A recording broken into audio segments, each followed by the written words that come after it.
Irmãos, boa tarde a todos. Quando o Caminha me comunicou que eu ia voltar para falar aqui, meu coração ficou em festa. Mas eu disse para ele aqui hoje, porque faz tanto tempo que não venho aqui, que é como se eu estivesse recomeçando, como recomecei tantas outras vezes em outros lugares, com ansiedade e ao mesmo tempo tenso. Eu fiquei, desde as 6 horas, eu tô andando de um lado para o outro, olhando o relógio, dizendo, já está quase na hora de eu ir. E eu me preparei para vir. Porque eu falava com o irmão ali, quando a gente fala numa casa espírita, é diferente. Eu dei 32 anos aula na faculdade. Mas ali, você chega num determinado momento, você já faz quase decor tudo. Mas aqui não. Aqui, além de não ser decor, é a responsabilidade de dizer as coisas em que eu não posso errar. Mas, como disse o Caminha, esta é uma casa que recebe todos bem, e eu estou aqui de novo.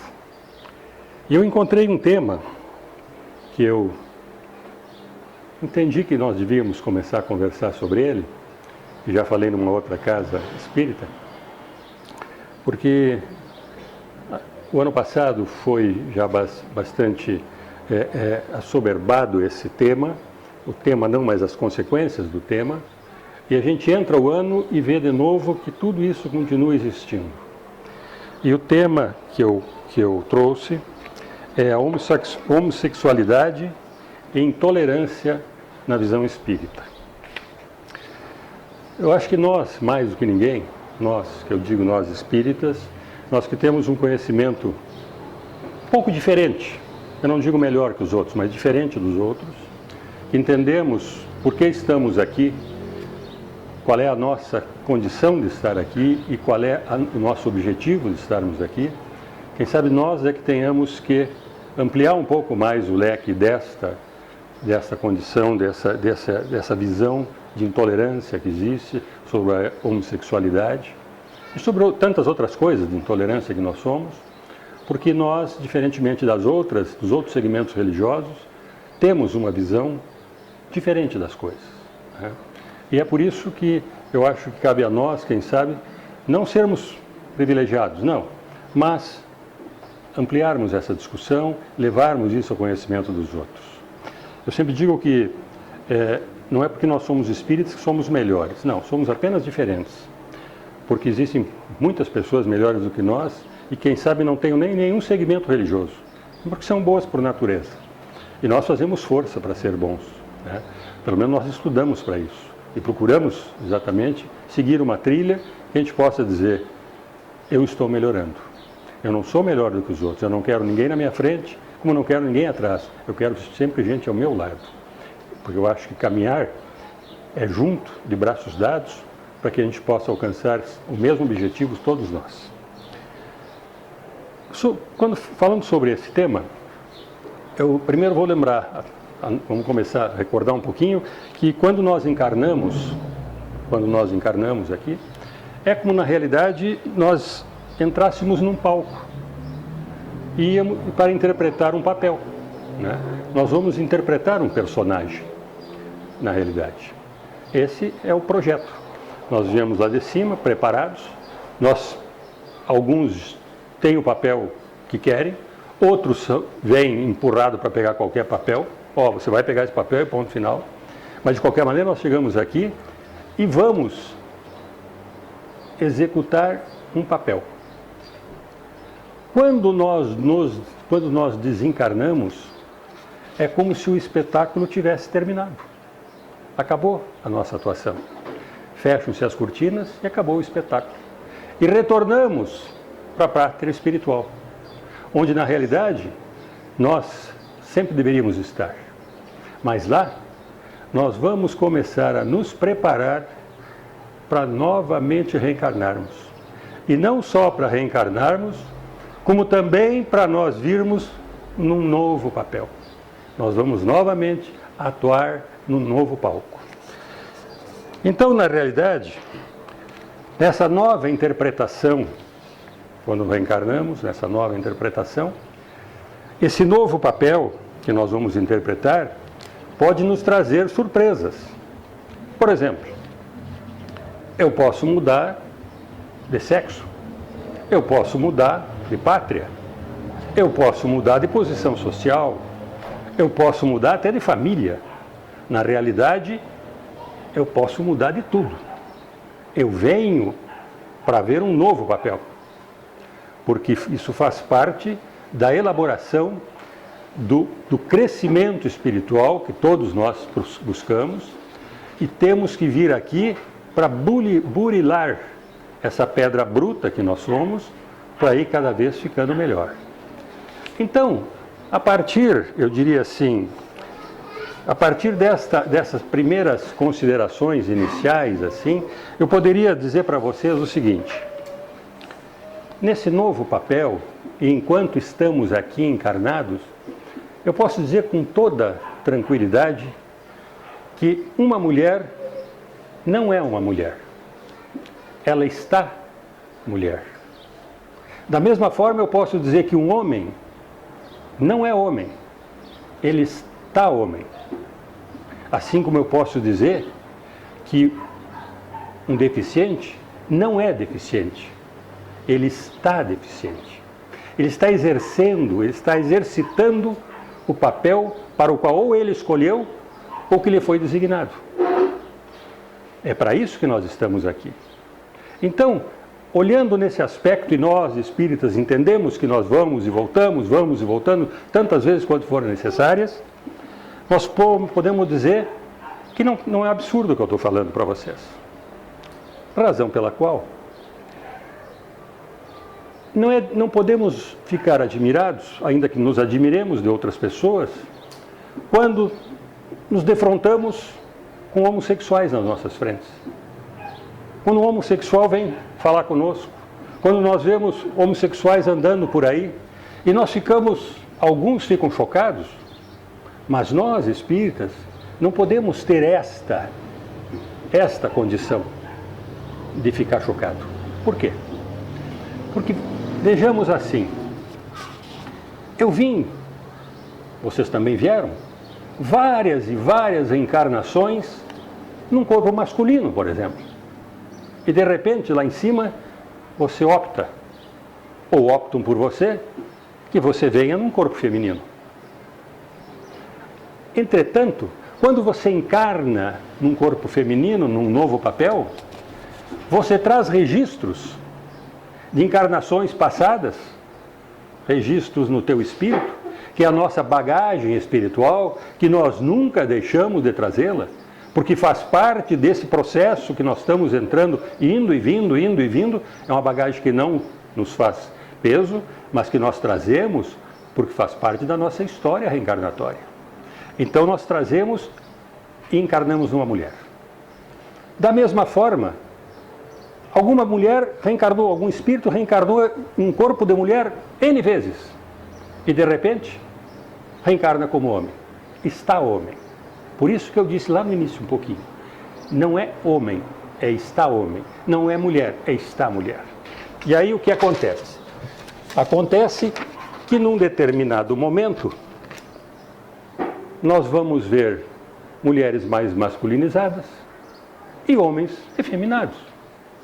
Mas aí é fruto do desenvolvimento espiritual de cada um de nós. Uns terão o espírito mais desenvolvido, outros terão o espírito menos desenvolvido.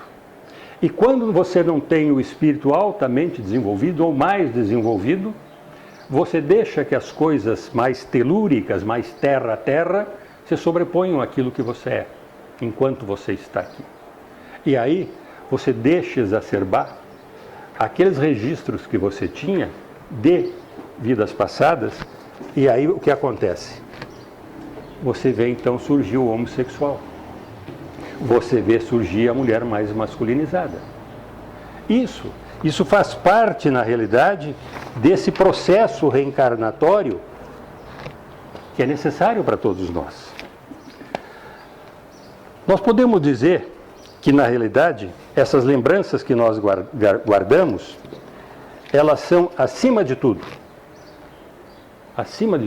uma prova para nós passarmos. Porque o fato de eu trazer lembranças femininas dentro de mim, não me dá o direito de eu me extrapolar e me tornar extremamente efeminado, até chocando as outras pessoas. Da mesma forma que a mulher que se torna extremamente masculinizada não deve chocar as outras pessoas. Você tem que se conter, porque na realidade, quando o espírito entra num corpo, ele está aprisionado a esse corpo. E esse corpo, na realidade, mesmo que tenha o espírito determinando o que ele quer fazer, o corpo que não tem o registro, quem tem o registro é o espírito, tem que contê-lo para que ele não extrapole, para que ele consiga superar essa parte que é para ele uma prova. Então, nós todos não podemos dizer que um dia já não fomos mulher ou que as mulheres um dia já não foram homens. Razão pela qual eu sempre bato. Está homem, está mulher. Até porque, quando voltarmos para a erraticidade, quando voltarmos para o andar de cima ou de baixo, sei lá, espírito não tem sexo. Espírito não tem nacionalidade. Espírito não tem cor. Espírito é espírito. E ponto final.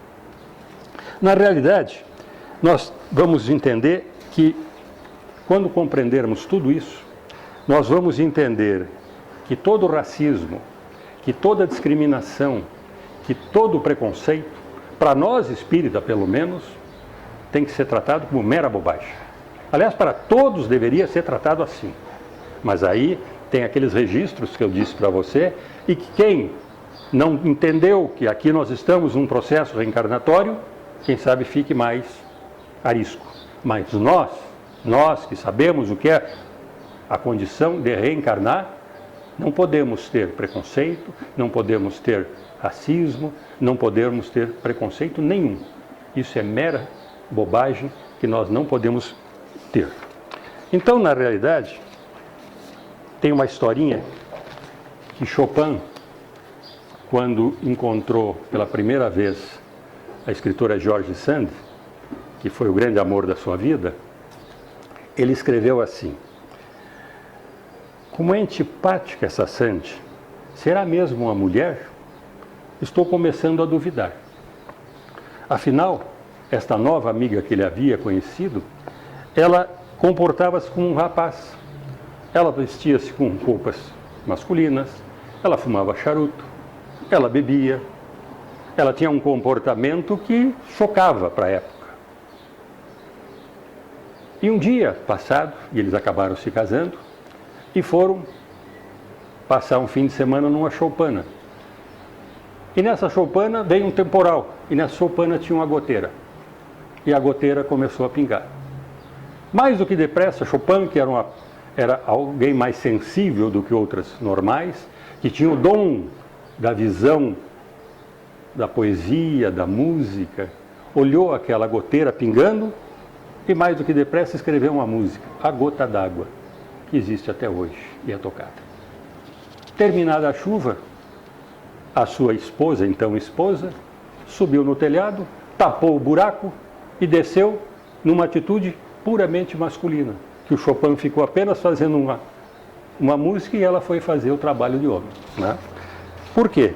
Porque isso trazia registros diferentes para cada um deles.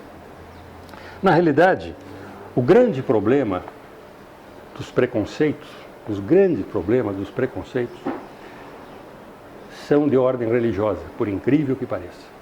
Por incrível que pareça. Na realidade, nós temos assim,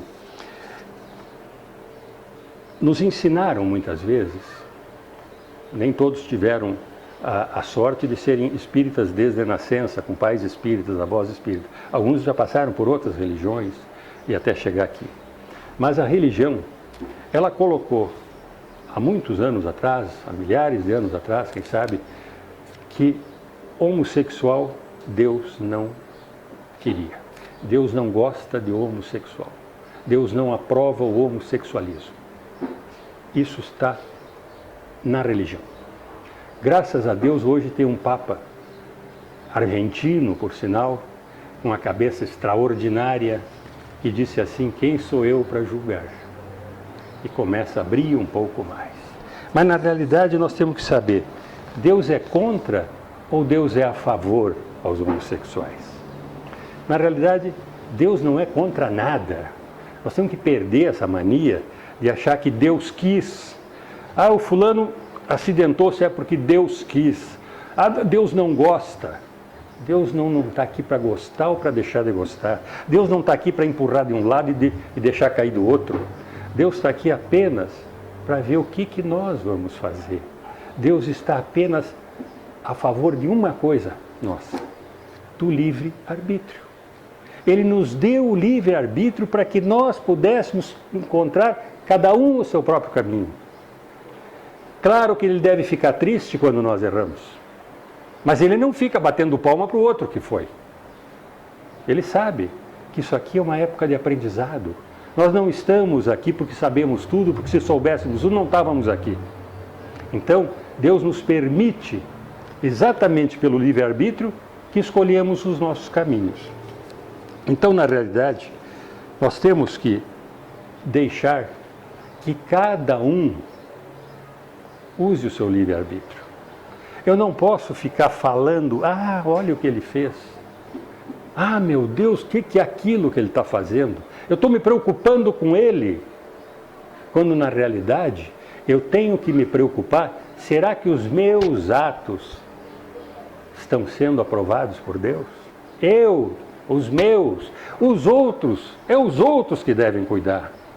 Cada um vai responder pelos seus atos.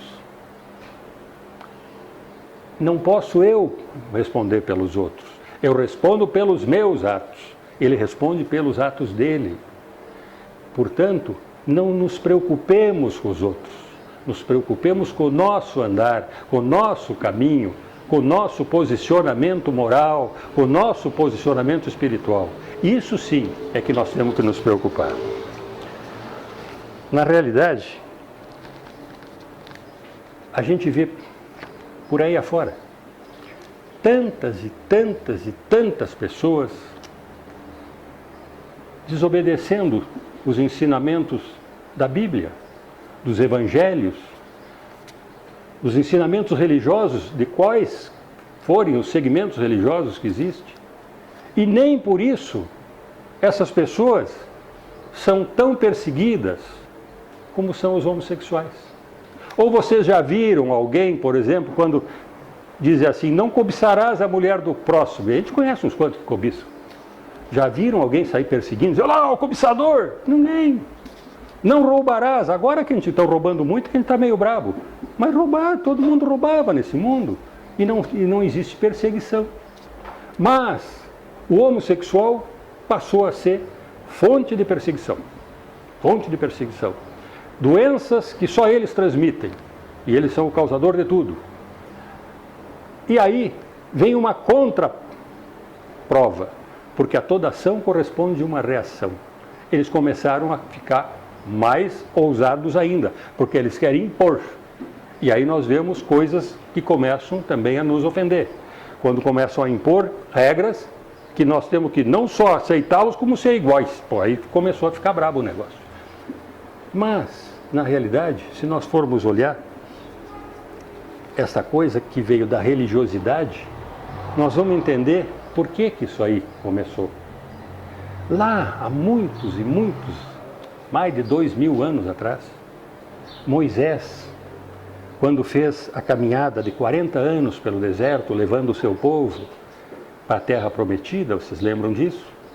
Ele teve que, para levar aquele povo durante 40 anos, ele teve que cerceá-lo, ele teve que segurá-lo, porque o povo, se levar 40 anos levando o povo e mais, ele não disse para a turma, mas só entraria para a terra prometida, que era do outro lado do rio, o homem novo. E 40 anos ele levou nessa marcha, porque 40 anos era o prazo que uma geração inteira mudava na época. Hoje é 70 e poucos já, mas na época era 40. Então ele teve que rodar 40 anos aqui, para que fossem descartando aqueles famosos homens velhos, e só o homem novo fosse para lá. Tanto é que Moisés, que comandou tudo isso, não passou o rio, porque ele também era o homem velho. E foi Moisés quem escreveu assim, olha, para conter os abusos do povo, proíbe-se a homossexualidade. Está lá em Levítico 20:13. Então, lá de Moisés já estava escrito, é proibido ser homossexual. Então, aquilo entrou no ordenamento religioso. Mas, nós temos que entender que Moisés escreveu outras coisas também. Por exemplo, quem trabalha no sábado será morto. Isso está em Êxodo 35. E mais do que isso, filhos desobedientes e rebeldes, que não ouçam seus pais e se comprometem no vício, serão apedrejados até a morte. Deuteronômio 21. É proibido comer carne de porco, lebre ou coelho. Está em Levítico 11. Deficientes físicos estão proibidos de aproximar-se do altar do culto para não profaná-lo com seu defeito. Isso está em Levítico 21. Os adúlteros serão apedrejados até a morte. Deuteronômio 22. E outras mais nesse mesmo sentido. Aí eu pergunto, quem é que segue essas leis hoje? Com exceção de uns 2 paisezinhos, um da África e outro do Oriente Médio, que tem ainda apedrejamento para mulheres adúlteras, aí já mudaram. Só mulheres, os homens que estavam fazendo a lei disseram, não, vamos fazer um esquema, que nem deputado, né? Vamos fazer um adendo, o homem tira fora, só mulher adúltera que vai ser apedrejada. Mas de resto, ninguém mais entendeu isso. Por que ninguém mais entendeu isso? Porque na realidade, vocês têm que entender que foi nesse momento que veio Jesus. Jesus aparece para fazer a mudança. Ele não veio para retirar aquelas leis. Ele veio para mostrar a nova lei, a lei do amor. E aí ele disse para nós, as leis que devem ser seguidas são as dos 10 mandamentos que Moisés recebeu de Deus. Que, aliás, é a primeira psicografia que se tem notícia, né? Deus mandou que Moisés escrevesse os 10 mandamentos. Então, na realidade, nós temos que dizer, chega de preconceitos.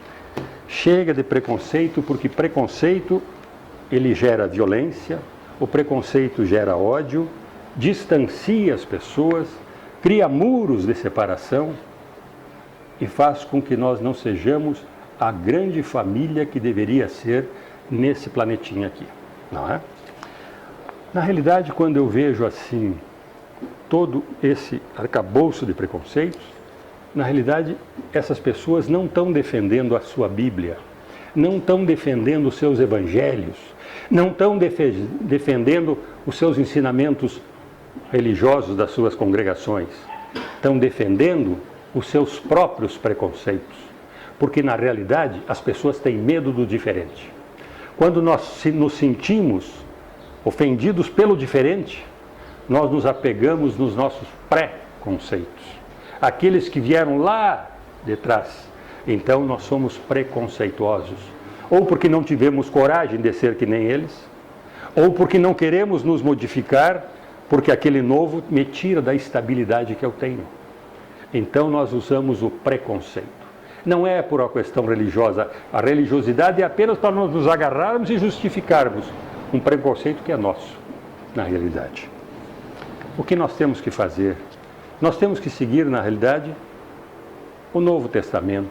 Nós temos que seguir, na realidade, a Boa Nova. Nós temos que seguir, na realidade, a terceira revelação, que é o Espiritismo, não é? Por quê?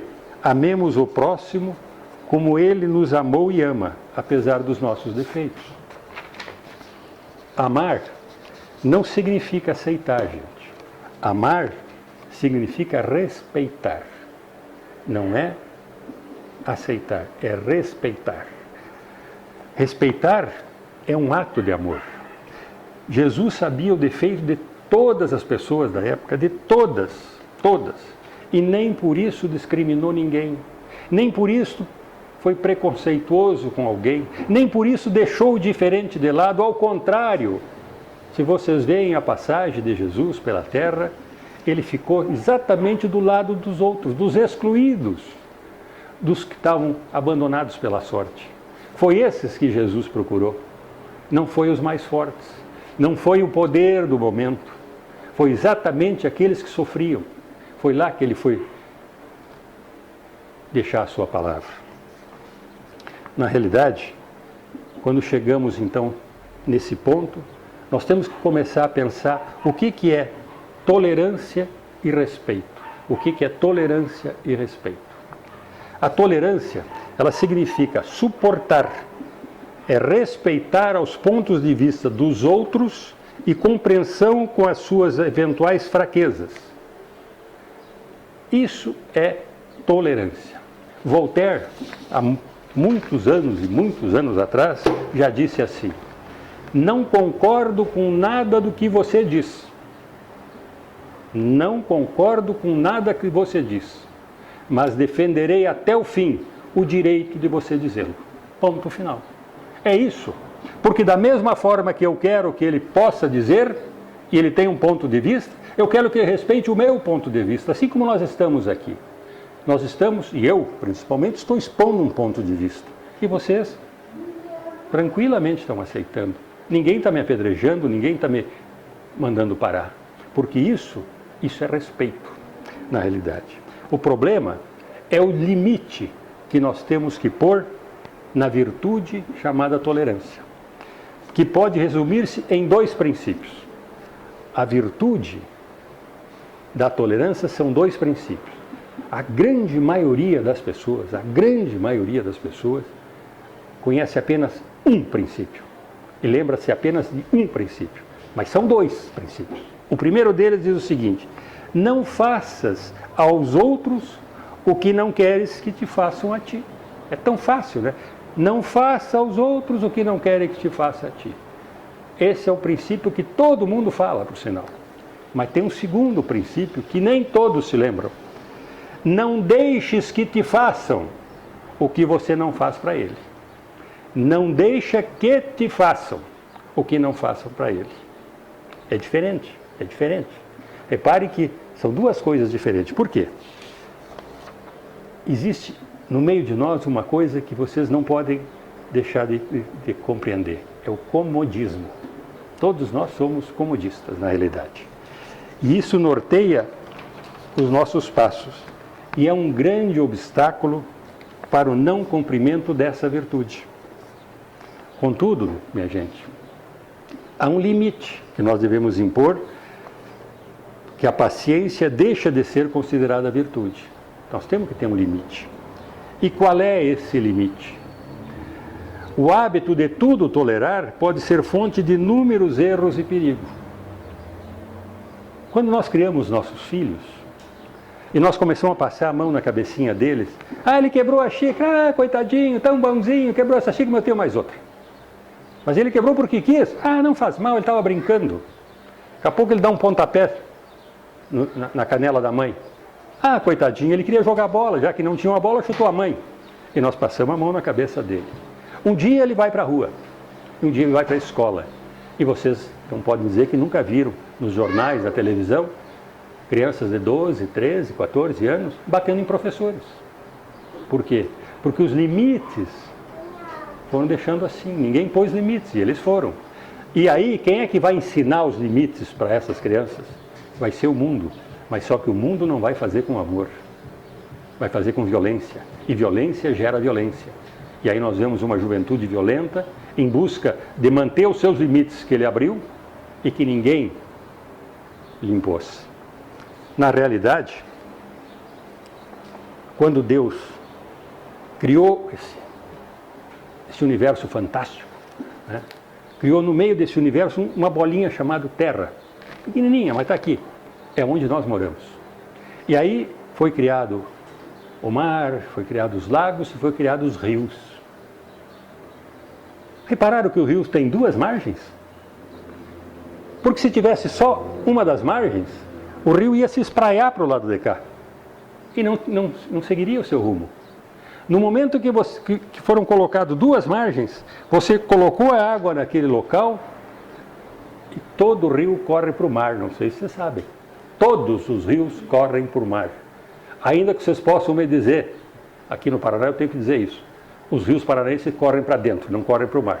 Vocês pegam todos os rios, eles correm para dentro. Só que eles caem, desaguam noutros, que vão desaguar noutros e que vão voltar para o mar. Porque o rio é exatamente igual à nossa existência. Nós fazemos o que queremos dentro de limites que eles nos impôs. Nós temos o livre-arbítrio, mas nós corremos para o mesmo caminho, todos nós. Nós corremos para a casa do Pai. É o único arbítrio que Ele não nos deu. Um dia todos nós chegaremos lá. E o rio todos correm lá, porque tem duas margens. Porque se tivesse uma só, a tolerância teria prejudicado. Mas aí, a lei áurea, que é aquela de não faça aos outros, né? Ela com Jesus ganhou uma maior repercussão. Mas essa lei áurea, ela já existia antes de Jesus. Os gregos, onde nasce a civilização cultural deste mundo, na realidade, já tinha gravado entre eles o seguinte: não façais ao próximo o que não desejeis receber dele.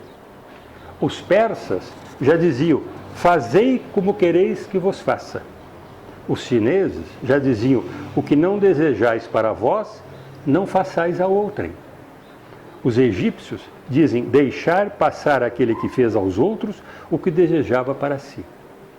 Os hebreus: o que não quiserdes para vós, não desejeis para o próximo. E os romanos colocaram assim: a lei gravada nos corações humanos é amar os membros da sociedade como a si mesmo. Então, com Jesus, essa regra áurea, na realidade, ela se solidifica plenamente, por uma razão muito simples. O mestre não só ensinou, como exemplificou o que era essa lei áurea. E mais do que isso, com a plenitude plena no trabalho, na abnegação e no amor. A tolerância obriga-nos a respeitar a regra de ouro. Não fazer aos outros o que não gostaríamos que nos fizesse. Mas, se nós olharmos essa regra assim como ela está, nós vamos também ter a seguinte colocação: evitar de fazer o mal aos outros é uma atitude meramente passiva. Se vocês ficarem sentadinhos na janela, botarem uma cadeirinha e sentarem e ficarem vendo a banda passar, ao final de um dia vocês não fizeram mal para ninguém. Mas isso é passivo. Não adiantou nada, não acrescentou nada para nós. Eu não fiz o mal para ninguém. Por outro lado, o respeito, ao contrário, carrega uma polaridade ativa. O respeito carrega uma polaridade ativa. Amar ao próximo como a nós mesmos. Ou seja, você tem que amar aos outros como você ama a você mesmo. E mais do que isso, se você não se ama, você não consegue amar ao próximo. Todos nós deveríamos, ao final de um dia, ao levantar do dia seguinte, agradecer a Deus pelo corpo que temos, pela vida que temos, pela oportunidade de mais um dia para nos recuperarmos. E quando nós pudermos dizer: eu me amo, eu sou feliz com o que eu tenho, com o corpo que eu tenho, que me permite andar, respirar, falar, conversar, abraçar amigos, neste momento, eu me amando, eu consigo sair na rua, encontrar pessoas e poder cumprimentá-las com um sorriso, poder apertar as mãos, poder abraçar. Isto faz parte de um princípio de amar-se a si próprio. De acordo com Aristóteles, enquanto o respeito constitui uma virtude que nunca pode pecar por excesso, porque quanto mais se ama, mais respeito se tem, e quanto mais respeito se tem, mais se ama, a tolerância é o exemplo de uma virtude que obriga ao meio termo, porque em excesso resulta em indiferença. Quando se é muito tolerante, é indiferente. E vou dizer mais: quantos filhos, quando que foram deixados, não, deixa ele, e se perderam na vida, hoje não dizem para os pais: se vocês tivessem me segurado, eu não seria o que sou. Então a indiferença é um problema sério. Mais do que isso, a falta de tolerância traz o sabor da intolerância. Então, se você não tem tolerância, a falta vai te dar intolerância.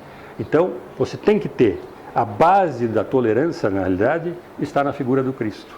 Foi Ele que nos passou todos os ensinamentos de como amar o próximo como a nós mesmos. Ele nos deu exemplo, renunciando a si mesmo em favor da humanidade. Respeitar o próximo é não lhe ser indiferente. Quantas vezes nós sentimos que uma pessoa quer falar e nós não damos o nosso ouvido para escutá-la? Quantas vezes nós sabemos que alguém está querendo chorar e nós não damos o ombro para ela repousar? Quantas vezes nós vemos alguém caído e nós não estendemos o braço, a mão para levantá-lo? Porque nós não olhamos dentro desse ser. Nós não podemos tratar os nossos irmãos com indiferença. Nós temos que olhar para eles como se eles fossem de fato nossos irmãos. Disse que o sábio pode se colocar no lugar de um ignorante, mas este não pode se colocar no lugar do sábio, porque lhe faltam condições para avaliar o que é sabedoria, conhecimento e evolução espiritual. Que possamos sair daqui hoje um pouquinho melhor do que entramos, um pouco mais seguros daquilo que somos, mais compreensivo com as pessoas, mais tolerantes, mas dentro dos limites que o amor estabelece, para que possamos dizer: eu amo o meu irmão porque eu me amo também. Eu sou filho do Pai e ele também, portanto é meu irmão. E como rio, nós todos correremos juntos um dia para a casa do Pai. Que Deus fique com todos e que a semana seja maravilhosa.